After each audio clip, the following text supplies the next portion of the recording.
Welcome back, guys. It's Russ from Backyard Boatworks. So this is part 2 of a video that I posted last week, and this is my Paramount center console project that I am repairing the area underneath the front desk. So if you missed part 1, go back and check it out. It's the second to last video from this one, and I'll put a link down in the description. So this was filmed just before Memorial Day weekend, and I'm doing the best that I can to get this boat temporarily put back together so my girlfriend and I and a bunch of our friends could take it on a long weekend. So some of the things that I do in this video, I was just kind of patching things back together, and I'll kind of explain that as I go along. So here I'm just putting a radius in the bottom of these stringers, and the radius helps the tabbing to make the curve between the hull and the stringer. So I used a thickened polyester core bonding adhesive to make that radius, and I used a little radius a spatula to make about a 1-inch radius. And here I'm doing the first layer of tabbing. Typically I would like to wet out my tabbing on a flat table and then bring it over and lay it out by hand, and do the squeegee work by hand. The reason I do it that way is because you use a lot less resin. When you're rolling out resin like this on tabbing, you'll find that a lot of it will just flow off the glass and then end up down in the bottom of the hull, and it's just wasted. So but because it's super hot today, I decided to go this route so that I didn't have problems with the tabbing kicking off before I was able to put it on the boat.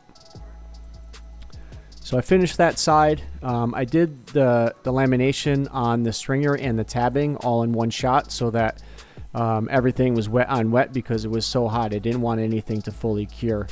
So here I'm putting 2 layers of 1708 on this stringer that I prepped last weekend, and then I'll come back and follow it up immediately and do the tabbing. So you see that I'm using the paint roller to get out most of the larger air bubbles in the laminate, and then I come through with the thin roller to fine tune it and just squeegee out any of the smaller air bubbles that are trapped underneath the 1708. All right, so once that was completed, I moved on to making this small bulkhead here. So there used to be a foam bulkhead in this section, and for the most part, all this bulkhead really does is keeps the water from going underneath the gas tank. You can see that there's a channel underneath the gas tank, and this bulkhead will just direct the water so that it stays down in the bottom of the hull and doesn't flood underneath the gas tank. You really don't want water getting underneath your gas tank, and it's just gonna cause corrosion after a while. So I'm using some 1/8 inch Luan here and some hot glue to make another template for a mini bulkhead, and then I'm going to use this to make the bulkhead out of some nidacore 5/8 inch nidacore panels.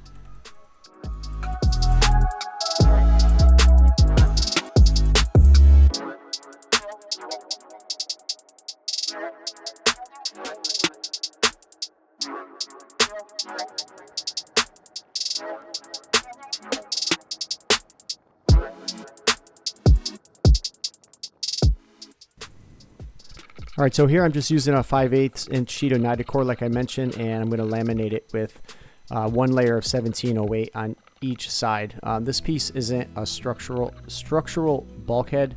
Like I said, it's only just kind of directing the water underneath the fuel tank. So really no need to go heavy with the lamination here. I use the nidacore because it's easy to laminate, it's lightweight, and it's inexpensive. So I'm just using the thin roller here. It's not the thin roller, it's actually my wet out roller, just to push the resin around, get it saturated in, and work out any of the air bubbles.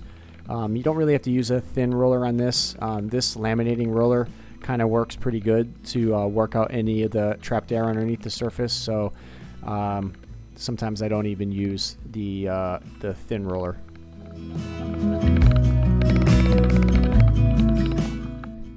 All right, so I didn't film the tabbing of putting this front bulkhead in because I think you guys have seen enough of me tabbing in bulkheads and things. So I did all that, did the tabbing similar to how I did the stringers. But here I'm just capping off the top of this bulkhead, and I'm using 1700 cloth and epoxy on this. I went with the epoxy just because it was so hot out and everything was drying so quickly that I figured epoxy here would be a good bond, and it's a little easier to work with, and it ended up drying pretty fast because it was so hot out.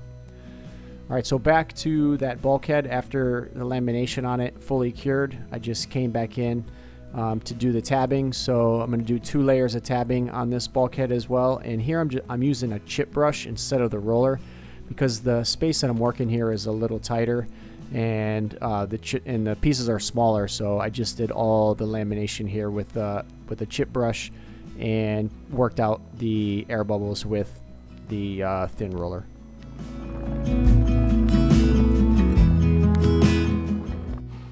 All right, so something that I pointed out in the last video was the whoever built these stringers before didn't build the stringers tall enough. So the deck was not resting, well, it wasn't resting properly on the top of the stringer. So instead of cutting the stringer out completely and replacing it and making it taller, I decided to cut some pieces of, I think this is 1-inch Kusa that I had kicking around. So I just cut some 3.5-inch strips of Kusa, and here I'm just using some thickened epoxy to glue it to the side of the existing stringer to raise the top of the stringer up to the height that I need, so when I replace the deck will sit on this stringer and not just float over the top of the stringer like it used to. All right, so the next step here is to prep this section of deck that I cut out for the fiberglass hatch receivers that I made. These are 24 by 15 openings, and something to note here is after filming this, I'm actually editing this a couple weeks after I did this work. I have since decided to remove this deck completely and replace it 100% with Kusa. However, I did this work installing the hatch receiver in this deck, so I'll show you guys how I went about it. So I used my belt sander to grind out a little recess in the deck. As you can see, I exposed the green foam underneath. I didn't go all the way through the glass. The green is just showing through that thin top layer laminate. So here I'm just using some 1x2 pieces of wood and screwing it to the deck and the receiver just to pull the fiberglass flush with the deck.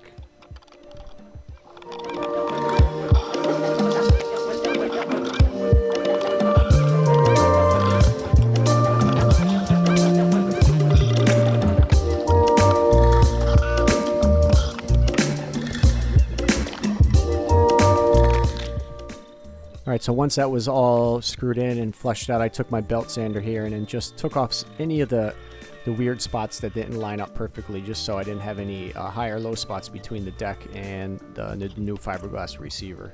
So here, just cutting up some pieces of 1708, trimming it so that it fits inside the recess and overlaps the receiver and the deck. And again, using some polyester resin just to wet out the 1708 and put a little tape there to keep the resin off the receiver, just to keep it clean. But I think I actually came back with some acetone and just cleaned off any of the drips that I got inside.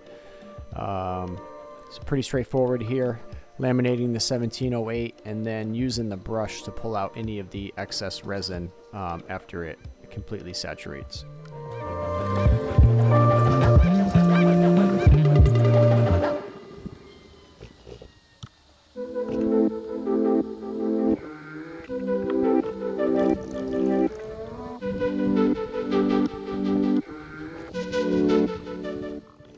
So you see here on this last piece, I'm chopping out the air bubbles with the chip brush, and then I'm pulling the brush across the surface of the 1708 and then squeegeeing off the excess back into the pail. So you get all that excess resin out of the laminate. So here I just flipped it over again, mixed up some thickened epoxy, and reinforced the backside with some epoxy adhesive. Alright, so as I mentioned in the start of this video, I'm really just trying to get this boat back together temporarily so that we could use it on a long Memorial Day weekend holiday. So I needed to figure out a way that I could put this deck back in and just kind of temporarily screw it down. So I had this fiberglass, these stock strip pieces of,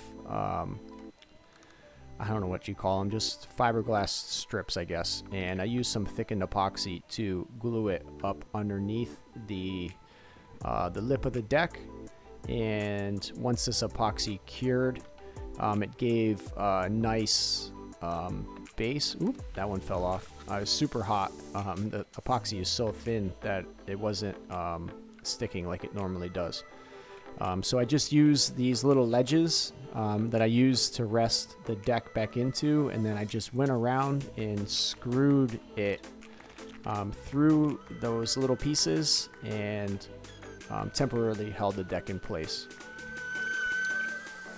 Alright, so here back to the fiberglass receiver after I glassed it in, and now I'm just taking off the high spots of the glass and then using my belt sander here.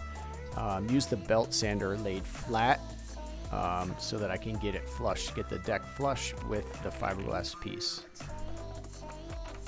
Alright, so time to put the deck back in temporarily, but as I mentioned a little bit earlier in this video, after looking at this project for a week and a half, I decided to cut this entire deck out and replace it 100% with Coosa. So building those hatch receivers and glassing that hatch receiver into that deck was ultimately just for the long weekend that we used it for, because I'm not going to be using them anymore. My plans for the Coosa deck don't involve those fiberglass receivers, so I end up replacing them, which I haven't started yet at the time of filming this, but I have plans to replace it entirely with Coosa. So here when I went to put the deck in, it didn't sit flush, and it was just because there was some core bonding material from the prior builder's mess causing the deck to not sit completely flat. So I chipped away all of that, flipped it back over, and then just ran a bunch of screws into the deck, and we went on vacation. So that's it for this video, guys. I'm going to wrap it up, and if you have any questions, comments down below, let me know, and I appreciate it. Look for part 3 of this project, probably coming in the next couple weeks. Thanks, guys. See you in the next one. Damn, he did it again. I just flipped the pain. Stripping and dipping in bass, slab on everything. Swimming, you shaking away, cause I got big racks coming. I put my low racks on it. I ain't skip past losses, I had to get back off it. See the fit lab on it until they whip my coffin. Money clip, I tossed it, I heard it's big bags on big bags on big